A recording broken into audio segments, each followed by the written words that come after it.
mbega urazi ko ga muntu w'Imana igicaniro cyo mu mutima wawe kishobora kugutunga. Haleluya. Uri kukorera mu mavuta, gukorera mu muhamagaro wawe ushobora kugutunga. Haleluya. Utarinze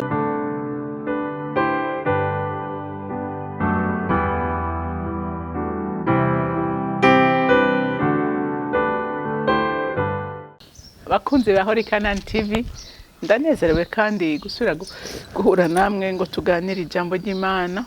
Ariko imbere yuko dutangura kuganira, reka tubanze dusenge.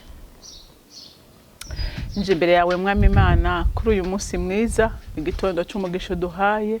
Mwami Imana nje ngushima kandi ngushimagiza, nifatanya n'ibyaremwe byose Mwami Imana bidahengeshanya kugushimagiza no kukuririmbira.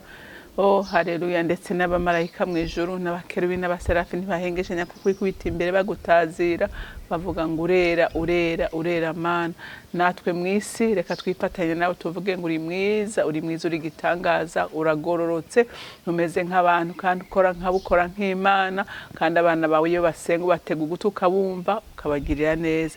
Rero ndagushimiye ko n'ubu Mwami Imana uteze ugutwumva gusenga kwacu, kuko ndabizi neza Mwami Imana ko wibera mu mashimwe y'abana bawe. Mana ndagushimiye kandi ndakuninahaje, icubahiro cyose kibicawe mu izina rya Kristo Yesu senze nizeye kuvyumvise. Amen, amen. Jambo rero Imana impaye kuganira namwe uyu munsi ni jambo rivuga ngo mbega urafise icyo wibutsa Imana. Haleluya. Negira nkubwire ngo iyo ufise icyo wibutsa Imana, Imana ntishobora kukwirengagiza. Haleluya, haleluya. Reka dusome mu Bami ba kabiri, dusome igice cya 4, turahera ku murongo wa mbere dushikane ku murongo w'indwi. Haravuga ngo Elisa akura umupfakazi mu ideni. Bukeye haza umugore ajya kwa Elisa. Umugabo wiwe yari uwo mubiga ibyo kuvugishwa. Aramutakambira ati, umusavye wawe ari we mugabo wanje yarapfuye, kandi urazi ko yubaha Uhoraho. None utwishuza araje, kandi agomba gutwara abahungu banje bompi ngo abagire abashumba biwe. Elisa aramubaza ati, none no gukorera iki? Ndakubaza, hari ico wowe ufise imuhira? Nawe ati, umusavyi wawe ntaco mfise imuhira atari agakarabo k'amavuta kutuvuta twa Elayo. Aramwishura ati, genda urabe ivyo utira mu babanyi bawe biri gusa, kandi ntutire bike, uheze winjire mu nzu wiyugarane mwe n'abana bawe. Ayo mavuta uyasuke muri ivyo bintu byose, ikintu cyose ko cuziye urabaho ugitereka. Nuko avuye iyari abigenza kuno, ariyugarana hamwe n'abana biwe, bamuhereza ivyo bintu nawe abisukamo. Nuko bimaze kuzura abarira umwana ati, mikindi. Aramwishura ati, nta kindi gisigaye. Ako kanya amavuta areka kuza, maze aragenda abarira wa muntu w'Imana. Nawe aramwishura ati, genda ushora ayo mavuta wishira umwenda wawe, ayasigaye agutungane n'abana bawe. Amen. Iyi nkuru dusomye ni inkuru y'umudamu w'umupfakazi. Umugabo wiwe ngo yari umwigishwa wa Elisa, kuko Elisa murazi ko yahora yigisha abantu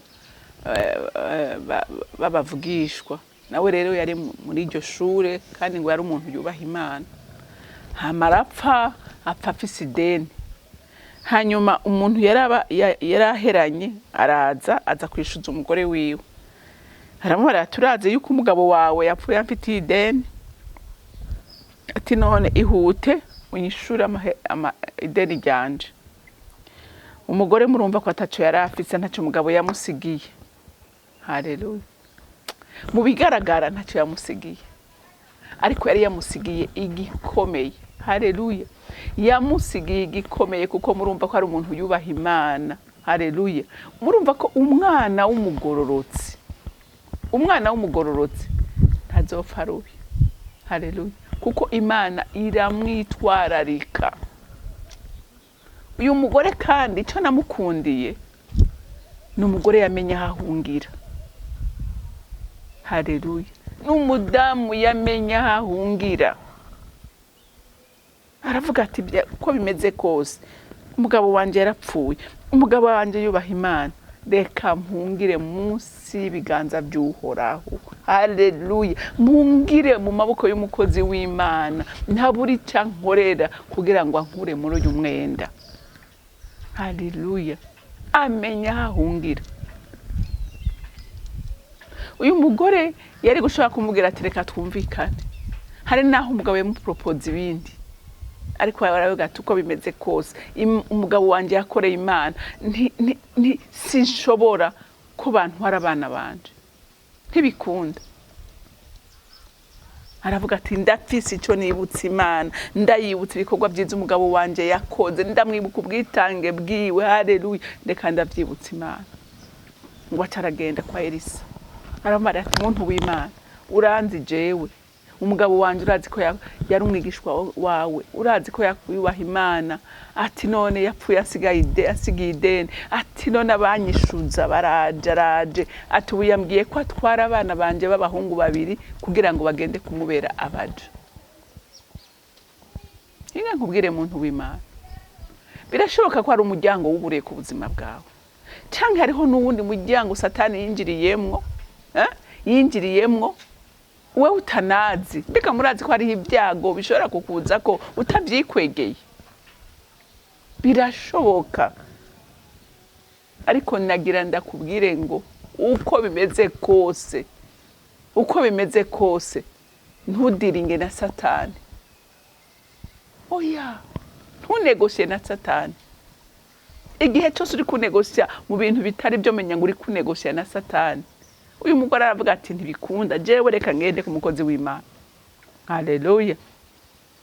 Umukozi w'Imana cyangwa aramubaza ati ko ndabizi ko umugabo wawe ari umwigisha wanje, ati none ufise iki? Haleluya. Aravuga ati ndafise amavuta ya Elayo.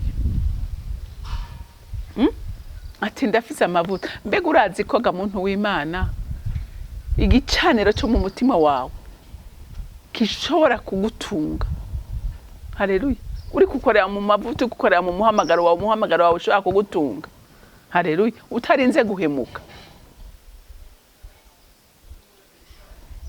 Ngo amubwira ati genda ufata abana bawe mugende mwiyugarane, ati mutira ibintu byinshi, mugende uje urasukamwe amavuta, ugende usukamwe amavuta.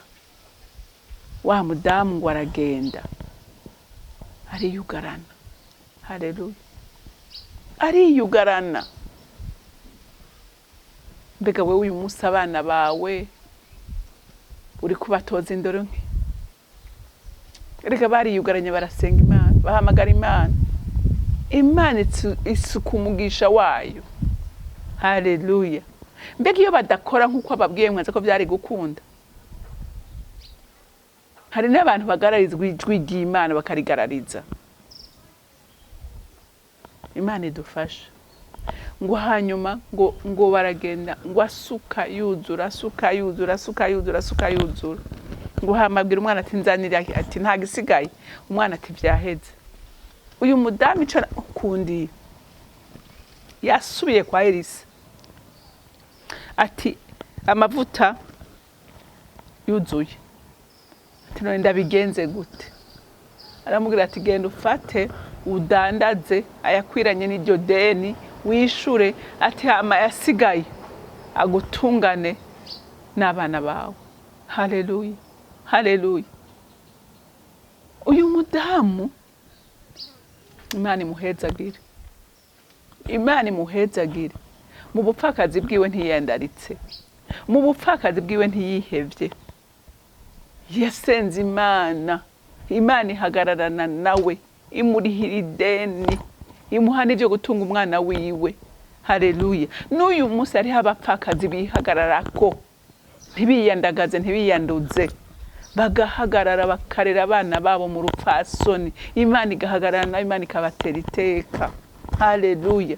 Haleluya. Muntu w'Imana, ejo twaraganiriye ngo reka kugurisha ubugingo bwawe. Hariho abadamu benshi bagurisha ubugingo bwabo. bakagurisha n'ubw'abana babo. Erega iriko batoza indero mbi, uri kubigisha na iyo utababereye icyitegererezo kizima, uri kubatoza indero mbi, uri kubajyana mu mahonero nabo. Ariko uyu mugore yabajyanye mu cyumba cy'amasengesho, abatoza gusenga, abatoza kurondera Imana. Nawe gira umwete muntu w'Imana. Imana ntawe itererana. Ndakomeza kubivuga, Imana ntawe yirengagiza. Uwuyihungiye ko wese ntishobora kumutera umugongo. Uyu mugore aratabagwa. Haleluya. Uyu mugore aratabagwa. Mbega murazi ko hari abantu benshi dupfanye amasezerano, ariko uyu mugore yari afise icyo yishuza. Yari afite icyo yishuza Imana. Nawe iga kwishuza, iga gukora neza, iga birashoboka. Haleluya. Kugira ngo nawe uronke icyo uhagararako wishuza Imana. Hariho abantu bazi kubiba abantu b'Imana, bakabiba mu ivu ryiza. Haleluya. Baseruka imbere y'Imana, ibikorwa byabo bikabavugira. Hariho umugabo w'Imana yitwa Koroneliyo. Koroneliyo yari n'umunyamahanga, ntiyarazi Imana, ariko kubera yari umugabo azi kubiba neza, yazi kubiba neza, ngo yagira ubuntu bwinshi kandi ngo agasenga. Haleluya. Ariko icyo gihe ntiyari umuyuda. Murazi ko kera Imana yari y'abayuda, ariko ngo Imana irabuye umutima wa Koroneliyo, ibikorwa byiwe, iraba ubwitange bwiwe, ngo amasengesho yiwe ngo agenda amera nka monima imbere y'Imana. Hari Imana igira iki? Imana iraza ituma Petero tigenda, genda uraba umwana wanje, kuko ibi bintu sinovyirengagiza. Muntu w'Imana, hari ibintu ukora Imana ntishobore kubyirengagiza. Haleluya. Ntivyirengagiza.